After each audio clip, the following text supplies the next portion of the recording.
السلام عليكم، يا اهلا بيكم في مطبخي المتواضع، ومعايا ميزاني المتواضع. واللي قدامنا ده نبات الصبار، هنعمل منه احلى عصير صبار. ندخله بقى في تركيباتنا، في جل، في لوشن، في سيروم، في اي حاجه انتوا حابينها. ويلا بسرعه نشوف هنعمل ايه. اللي ممكن ندخل فيها عصير الصبار هو الجل. هنعمل الوفيرا جل. من اسهل الحاجات اللي ممكن تتعمل في الوجود هي الالوفيرا جل. خلينا نركز كده هنعملها ازاي. من الاسم اهو، هي حاجتين: الوفيرا اللي هي عصير الصبار، والقاعده اللي هتحط فيها الالوفيرا اللي هي الجل. ده المثال اللي احنا هنعمله. الالوفيرا دي اللي هي نبات الصبار، هوريكم ازاي بنقطع الصبار وازاي بنخزنه، وهنعمل منه شغل جامد قوي. والجل بتاعي اللي بتحط فيه الالوفيرا. من اسهل القواعد اللي ممكن نحط فيها الالوفيرا هي قاعده الجل، سواء احنا عايزين نعملها بالكربابول مع تريسونيلامين، يعني بحط ميه واحط عليها كربابول فتكون لي جل، واظبطها بترايسينولامين عشان اظبط اللزوجه بظبطها بترايسينولامين، او ان انا اخد زنزان واحطها ادوبها في جليسرين واستخدم منها. المثال اللي احنا هنطبقه عملي اللي هو في قاعده جل. طب والله انا عصير الصبار ده مش حابه احطه في جل، انا حابه احطه في حاجات تانية، ادخله في تركيبات تانية. هل ممكن؟ هو ده اصلا اكتف انجريدينت لاي حد، حاجه عايزين تحطه. ممكن احطها في سيرم للبشره، ممكن احطها في لوشن للشعر، ممكن احطه في كريم، ممكن احطه كمان في مع اي تركيبه انتوا حابينها، يعني اي تركيبه انتوا بتحبوها. بس احنا هنا بنتكلم ان انا عايزه اعملها في جل زي المنتجات اللي موجوده في السوق. بنراعي ان ده الجل هو القاعده، وهنضيف عليها اول اضافه هي عصير الصبار. يبقى اول اضافه بنضيفها هي عصير الصبار. تاني اضافه بتعمل ايه؟ مجرد تحسين جوده المنتج اللي انا بعمله. ما تبالغوش قوي في الاضافات، لان جل الصبار او الالوفيرا موجود رخيص. فممكن احط بنسينول، طبعا حبيب قلبنا بنحبه قوي قوي قوي، فيتامين اي عشان يمنع التاكسد. يا جماعه الحاجه دي هيالورونيك، لا بصوا، هيالورونيك ده للناس اثرياء وعليه القوم يعني، ماشي. والاويلز كمان ممكن نحطها، بس لا، الاويلز احيانا بتعمل تعكيره للجل بتاعنا، فنراعي النقطه دي.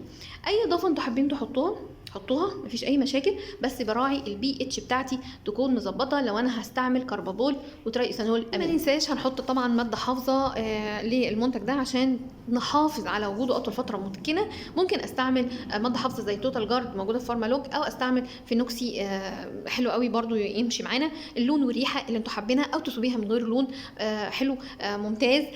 كمان طبعا كل ده الاضافات دي انا بكمل ل 100% ميه.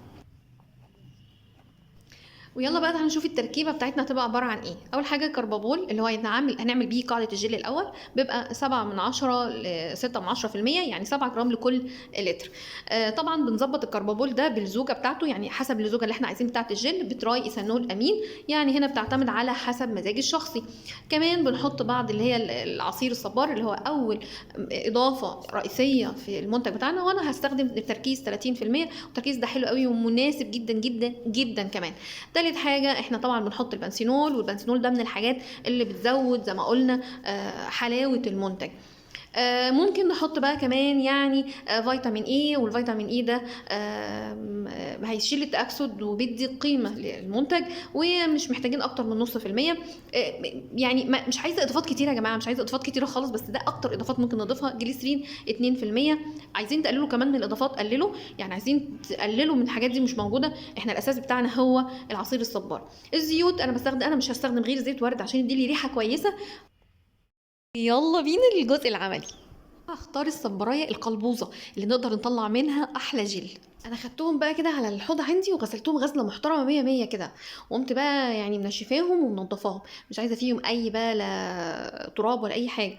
وبعدين هجيب السكينه بتاعتي وهبتدي اقطع، يعني ايه، اسيب جزء بسيط كده كام سنتي كده، وابتدي اقطع ايه الالوفيرا، وهاخدها كده وعلى طول هقوم حطاها في بيكر يكون طويل زي ما انتم شايفين، واوقفها بالطريقه. انا بصراحه سبتها يوم كامل تطلع اللي هي عايزه تنزله وتنزل وتطلع زي ما هي براحتها يعني. وبعد اليوم ده خدتها تاني وغسلتها حلو، شلتها من البيكر. وشايفين ده اللاتكس ده هو اللي بيبوظ لي الجل ويخليه يفسد بسهوله.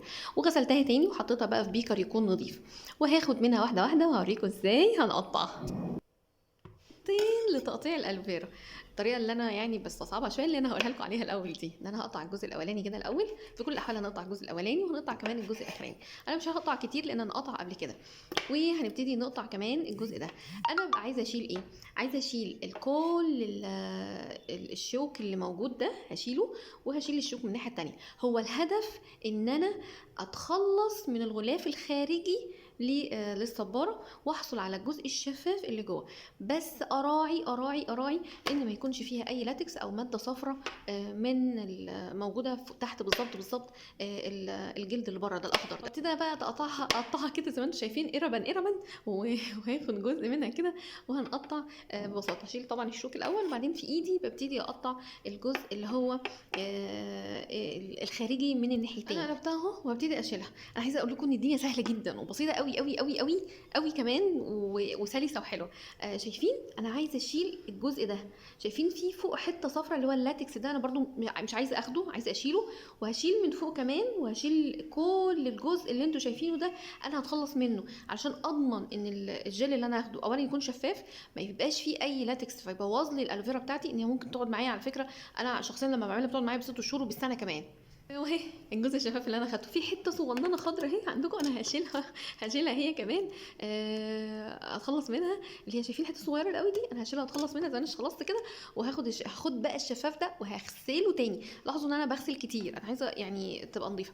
الطريقه التانية بقى اللي انا بحبها اللي هي دي، ان انا بنزع الجزء الخارجي اللي هو من الاسفل، وببتدي اقشط او احك كده، واخد الجزء الالوفيرا كله على بعضه وبرده بغسلها. ولما بغسلها بحطها في ميه زي ما انتم شايفين، وبسيبها كده لحد ما بخلص كل الالوفيرا اللي انا بعملها، بغسل واحطه في الميه. وبعد كده بتنقل المرحله الثانيه اللي هي عصير الالوفيرا. باخد كل ده وابتدي اعمله بالخلاط وضربه حلوه كده زي ما انتم شايفين.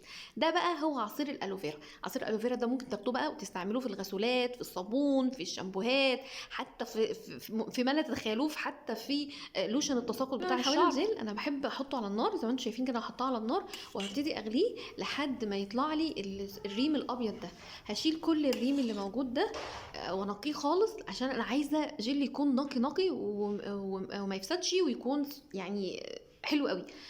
تقريبا انا كده خلصت كل الريم، والباقي اللي ما قدرتش اتخلص منه بقوم شايلاه بالمعلقه زي ما انتم شايفين بالظبط. وطبعا انا بقلب.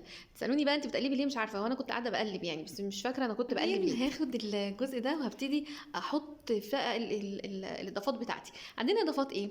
انا عندي بنسينول، دي الطبق ده حاطه فيه بنسينول، وحاطه فيه فيتامين اي، وحاطه فيه كمان زيت ورد يعني يدي ريحه كويسه، وهو اضافه حلوه قوي للصباره على فكره. وحاطه كمان هجيب اللي هو يبقى بنسينول، فيتامين اي، وزيت الورد، وجليسرين، دولت مع بعض، ودوبتهم في ميه وهضيفهم للطبق اللي معايا ده. طبعا الطبق اللي هو ده اللي فيه عصير الصبار، هبتدي اضيف واقلب، هضيفهم كده. ودي اضافاتي. عايزين تحطوا الاضافات اللي انتوا حابينها ضيفوا براحتكم، بس راعوا ان انا بتعامل مع جل فبي اتش محدوده بالنسبه لي ده. وحطيته في بيكر وبدات ازود الميه بتاعتي. انا عامله 30% من عصير الصبار والباقي مع الاضافات بتاعتي، والباقي بضيف ميه، يعني بكمل ل 100% ميه. نيجي بقى للنقطة دي كده، الموضوع سهل وبسيط بالنسبة لنا، عشان هتنيل بعد كده ان انا كل ده هحوله لجل. الجل اللي انا اخترته قلنا هنحوله عن طريق الكربابول وطريق السينولامين. هقوم جايبه بقى شوية كربابول ورشاهم رشه حلوه كده على العصير. انا مش بعمل اي حاجه، انا بقلبه تقلبتين كده وبسيبه مع نفسه كده يوم يمتزج براحته ويجلجل الدنيا براحته، ومش بتعب نفسي قوي، بس يعني اتاكد ان هو اتغطس كله. بعد ما هو داب زي ما انتم شايفين، بحطيت بقى نقطتين طريق السينولامين وقلبت. طبعا على طول بيعمل جل. انتوا شايفين هنا ما تقولوش دي كلاكيع، والله العظيم دي فقاقيع هوا. بسيبها يوم ولا حاجه، الفقاقيع دي كلها بتروح خالص، والجل بيبقى يعني عايزه اقول لكم قمه الشفافيه. وطبعا هو كمان مش اصفر، هو ابيض، بس الطبق علشان اعطي اللون الصفار بتاعه. فهو يعني احنا مالناش حاجه، احنا يعني حاجه سهله قوي، وتعتبر يعني من ابسط الحاجات اللي احنا ممكن نعملها ونشتغلها ونحقق منها شغل. يعني عايزه اقول لكم عظمه. ده بعد يوم، شكله بعد يوم حطاه في طبق اهو شفاف عشان تشوفوا قد ايه روعه، قد ايه تحفه، قد ايه شفاف. طبعا ده بتحطوه في العبوات بتاعتكم اللي انتوا عايزينها او اللي انتوا بتختاروها بالشكل اللي يريحكم، وبتحطوا عليها استيكراتكم. انا اخترت العبوه دي بالنسبه لي شبه اللي موجوده في السوق. حطوا عليها اللاصق بتاعكم، ظبطوا الدنيا. يعني بصوا كده حاجه يعني ممكن تكسر لكم الدنيا. واشوفكم على خير في تركيبه اسهل وابسط واحسن من كده ان شاء الله. مع السلامه.